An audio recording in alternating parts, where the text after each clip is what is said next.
So this weekend just gone, we saw the long-awaited return to the stage of Frank Ocean. This was Frank's first festival appearance since 2017. Since then, he's dropped a couple of loose singles, but in usual Frank fashion, he's been pretty cryptic and mysterious. Naturally, as you would imagine, his fans, those attending Coachella in person and those sitting at home, were super excited for this return performance. I include myself in that category, of course. I am a massive Frank Ocean fan. And to say that the reception to his live set has been polarizing would be an understatement. Some of the information that's come out in the couple of days it's been since his performance has shed light on some of the original plans for the performance, which included an ice rink and ice skaters and various dancers. And apparently, according to Frank's team, his PR team, an injury that Frank sustained to his ankle meant that they had to change things last minute. Aside from that, Frank Ocean also turned up late, significantly late in fact,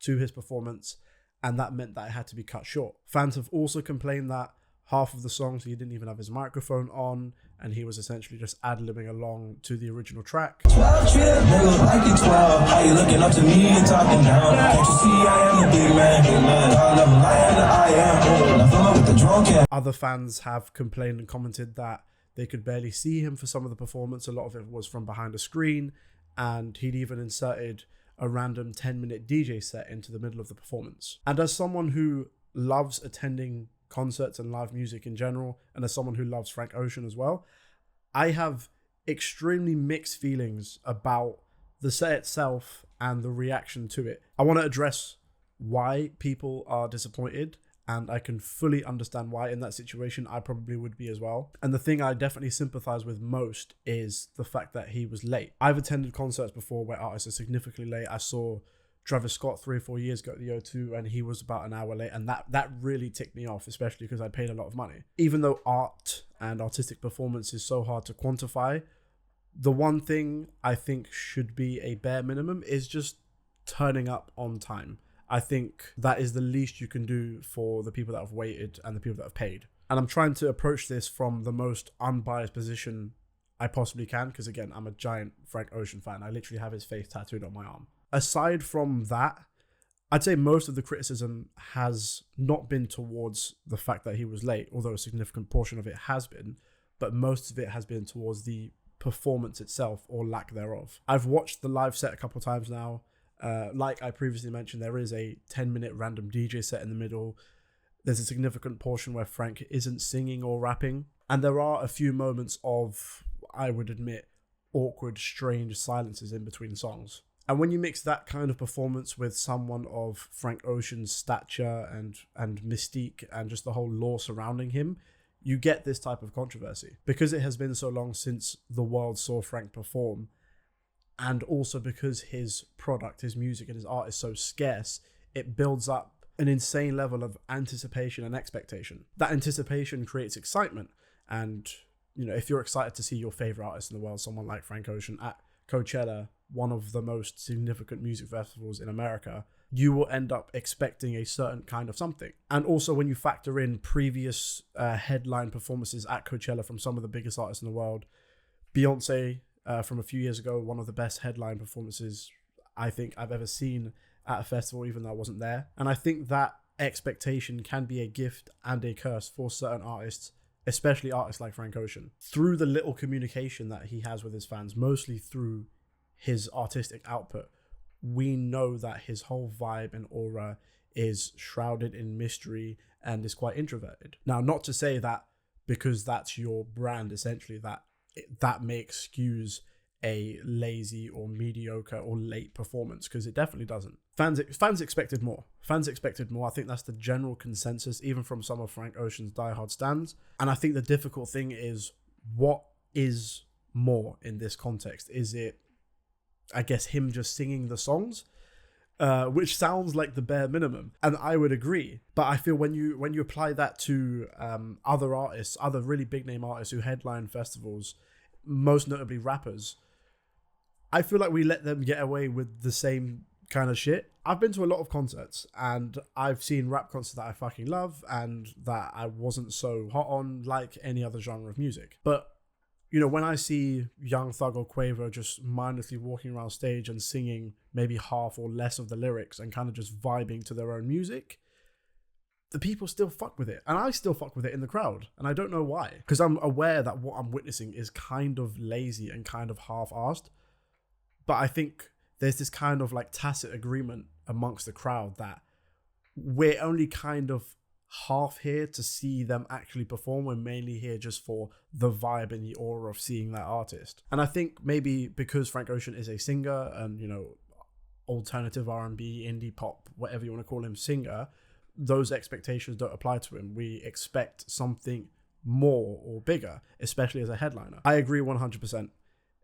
If I was in that position where, I'd queued for God knows how long and I've spent a lot of money to go and see, well, not just Frank Ocean, but to an entire festival, I felt like the artist hadn't put in effort, I would feel disappointed. And I think that's the important thing, not necessarily the content of the performance, but the effort. And that's where I really struggle with this, because I don't feel much effort was put into it. That's maybe because so many things were changed last minute and they kind of had to scramble to get something together, even though, like, just from an aesthetic perspective, I thought the set design and the massive widescreen, I thought it looked amazing.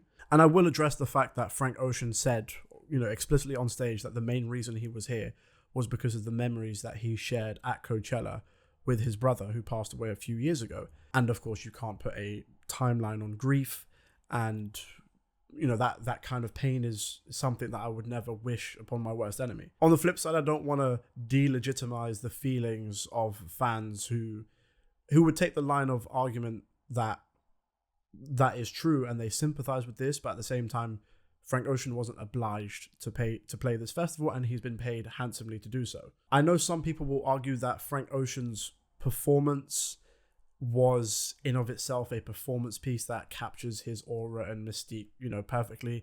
That's what the Die Hard stand would say. And although I think there is merit in that type of performance, it doesn't excuse something being lazy. You can't just say, oh, well, it doesn't matter that it was lazy because it was performance art. It's like, well, it can be both. I don't know whether it was performance art or not. That's not for me to say. But what I do know, or what I can gauge, is that it seems that there was not a lot of effort put into the performance, or effort to acknowledge, in my opinion, like the most egregious thing in this situation is being late. And I say that because when you purchase a ticket for something, you're not entirely sure, how that's going to go. If I go and see a movie or I buy an album I've never heard before, I don't know if I'm going to love it or if I'm going to hate it, but I've bought the thing. One of my friends made this example to me earlier on that I thought was a really good point. It's that if I go to buy a ticket for a movie and I think the movie is shit and it's terrible, I'm entitled to voice those opinions. But if I go and buy a film ticket and on the ticket it says this film will start at 7 p.m. and it doesn't start until 8:30, that's a whole different thing. That's separate to the content of the performance itself. What I do want to acknowledge, though, is some of the content of the performance itself rather than the commentary surrounding it. A lot of the songs were reworkings or remixes or reimaginings of beloved Frank Ocean songs. And in my personal opinion, I thought they sounded fucking amazing. There was a new version of White Ferrari, which people have theorized is the version that his brother chose, or one of the versions that his brother had picked. There was an electronic, otherworldly version of Solo with a strange kind of eerie aura about it.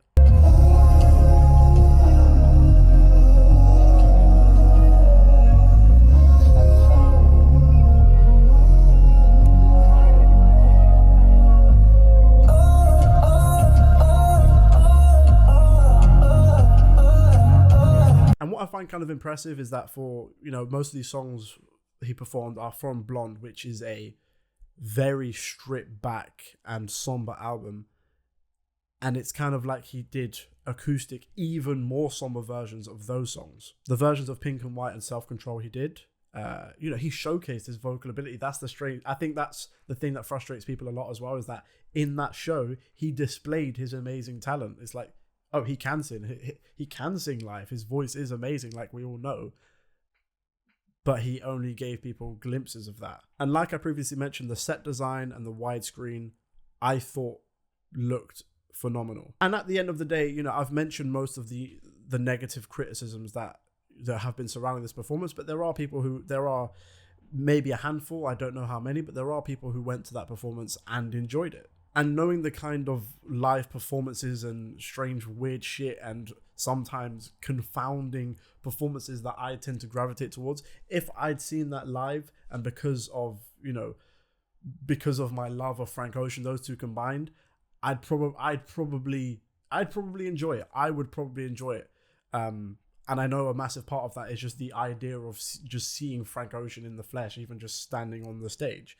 But fans like myself and other fans there who may have enjoyed it have to understand that, those types of people may be in the minority. And considering what happened at the show, you cannot for a second blame someone for being disappointed or feeling hard done by. I really think this exists in a really strange grey area, because the idea of going to a concert and seeing one of my favorite artists in the world and being disappointed is something that I don't want to experience. Thankfully, every time I've gone to see my favorite artists in the world, like when I've gone to see Kendrick Lamar or Tyler the Creator or Playboi Carti or any of these artists, I've been thoroughly satisfied, and I thought the performance was well worth my money. So I don't want to ever have to be in that position. And I think Frank Ocean stands, and Frank Ocean himself has to take some responsibility for this and say, I could have and should have done better with this.